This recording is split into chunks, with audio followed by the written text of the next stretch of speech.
Artist Unplugged.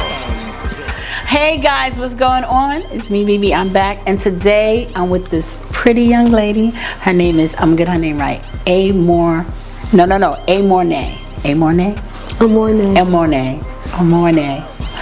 Listen to that. Amornay. She's gonna be famous, guys. Just remember that. Okay, so today it's my pleasure. Welcome to the Artist Unplugged Podcast. I am so excited that you are here. Thank you for having me. You're welcome. You have such an interesting story. First, I want to go back, and then I'm going to come up. Okay. I read that you are a survivor. Mm-hmm. You're a breast cancer survivor. Was it breast cancer? Not breast cancer. Mm-hmm. I had Hodgkin's lymphoma. Stage 4 at 11. At 11. Mm-hmm. I just want to say congratulations. I'm proud of you. I have a niece that also had it when she was very young. She had that type of cancer? Yes. Okay. And she's a survivor, like you are. Yes. That's why you glow like that. Okay. Are you involved in any breast cancer? I keep saying breast cancer. Cancer walks, cancer groups. Unfortunately, I'm not. I do want to get into that now. I am reaching out to the hospital I went to and Make-A-Wish and organizations like that. So eventually I would like to sing to the kids.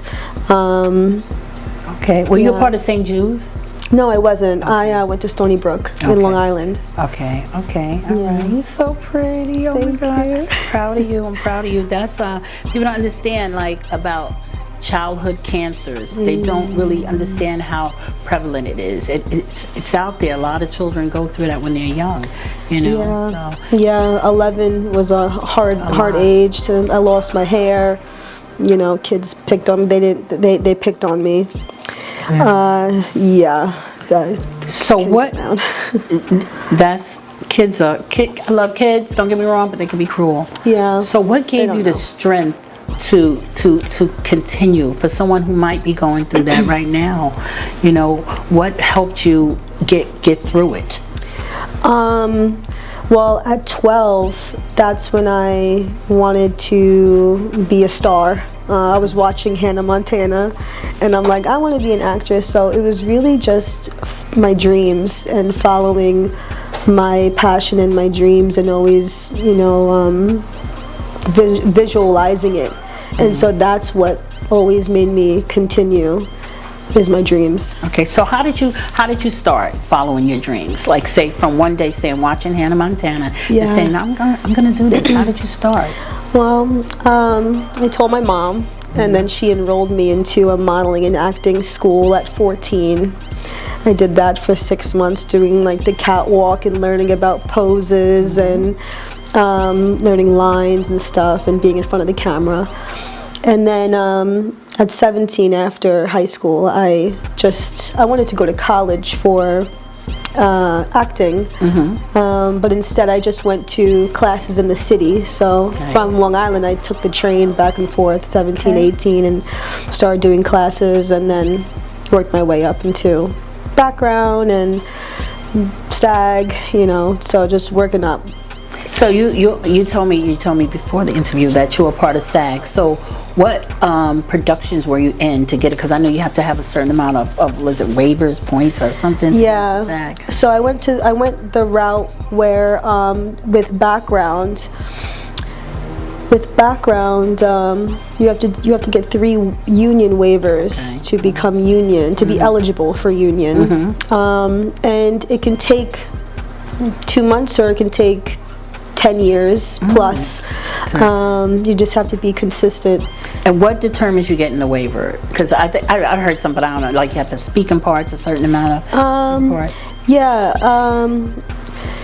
It's either like the casting director calls you and they're like, oh, the director has seen your picture on our profile. They want to know if you want to be next to the principal. So it's really just being more upfront in front of the camera rather than being all the way in the back as an extra. Interesting. So it's being more upfront in the camera to have a union waiver. That's interesting. Well, congratulations, because it's not that easy to get. It's not easy. No, it's not easy. So It's not. Commend you on that one. So you went from acting. Mind you, hold on. There's so many different ways to get union, but that's one way. Is for me What's getting another my way? 3. I don't even know. I don't even know. I know my way. Right, because that's the way I heard. That's the way I heard. You need 3 waivers, but listen, that's an unless you know accomplishment. somebody, right? Yes, exactly. But that's a lot, because it's not easy. So you started acting first. Yes. And then, so what made you pursue singing? So at 19, Okay. I did a lot of auditions for acting, and I'm like, there has to be another way I can get out there instead of waiting for someone to say yes to me, because I know there's a lot of no's. There's a lot more no's than yeses, but I know that more no's gets you closer to a yes. But I wanted to put myself out there more than just waiting for a casting director. And so I was thinking about YouTube. I did YouTube for a minute. I was reacting to music videos. And then I heard a beat on YouTube, and then I just started writing to it. It wasn't the best. I started singing to it. I showed my family, my mom and my brother, and they were like, "You need some practice." Okay. So I went to singing lessons. Okay. I invested in that myself. I invested in my acting, myself.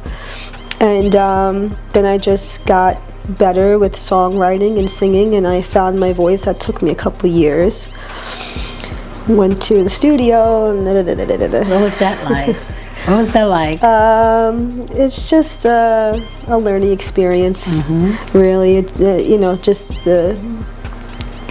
Sometimes, they see a pretty face. They don't think I'm serious about it, and so they're not serious with me, even if I'm paying.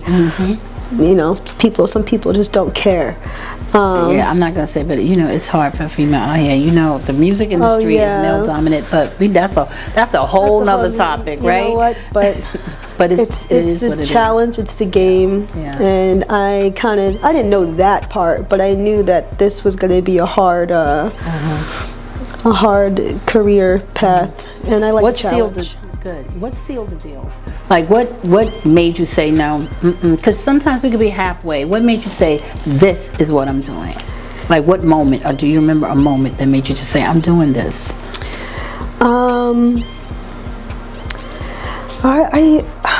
I was watching a interview or motivational speech with Will Smith, and he said something along the lines is, if you focus on plan B, then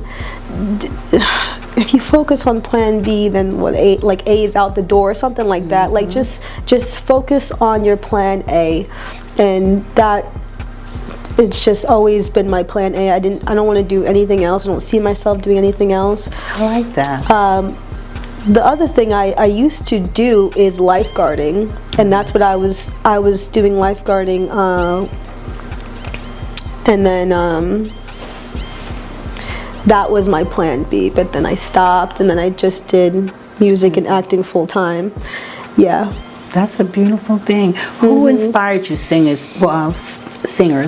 Who do you listen to that is inspiring for you? Aaliyah, Okay. Janet Jackson, and Sade. Oh, some heavy hitters. Okay. And they're all different. They're all very, very They're all different. Aaliyah is a songstress. Janet Jackson is a performer. And Sade is just The energy. Yes. Sade. Yes. So present day, coming up to present day, what are you doing? What do you have going on? So I am working on a new album. Oh, okay. I'm working on a new album, and just getting visuals together.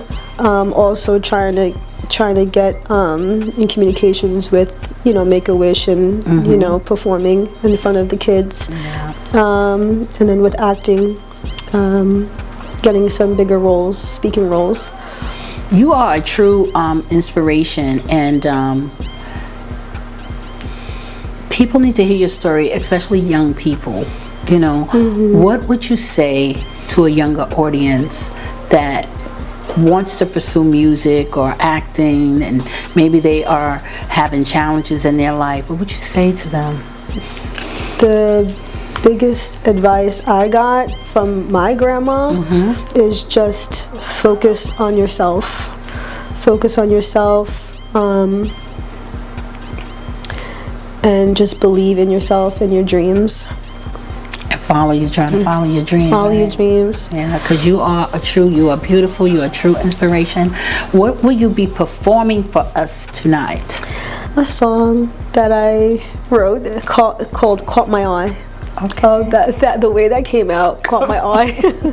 I'm English. I don't have to say this, but I'm English, Irish, German, Polish, Swedish. So sometimes the accents come out. Different where accents. Are you from? Where are you? And Jamaican. Okay, where are you from? Long Island. You did say Long Island a couple of times. Yes. Okay. All right, that's cool. I'm excited to hear you. How did you know you could write? Like you said, the first time you wrote, and writing is really serious. Like, people automatically think writing and singing go together, and it does not. Some singers cannot write.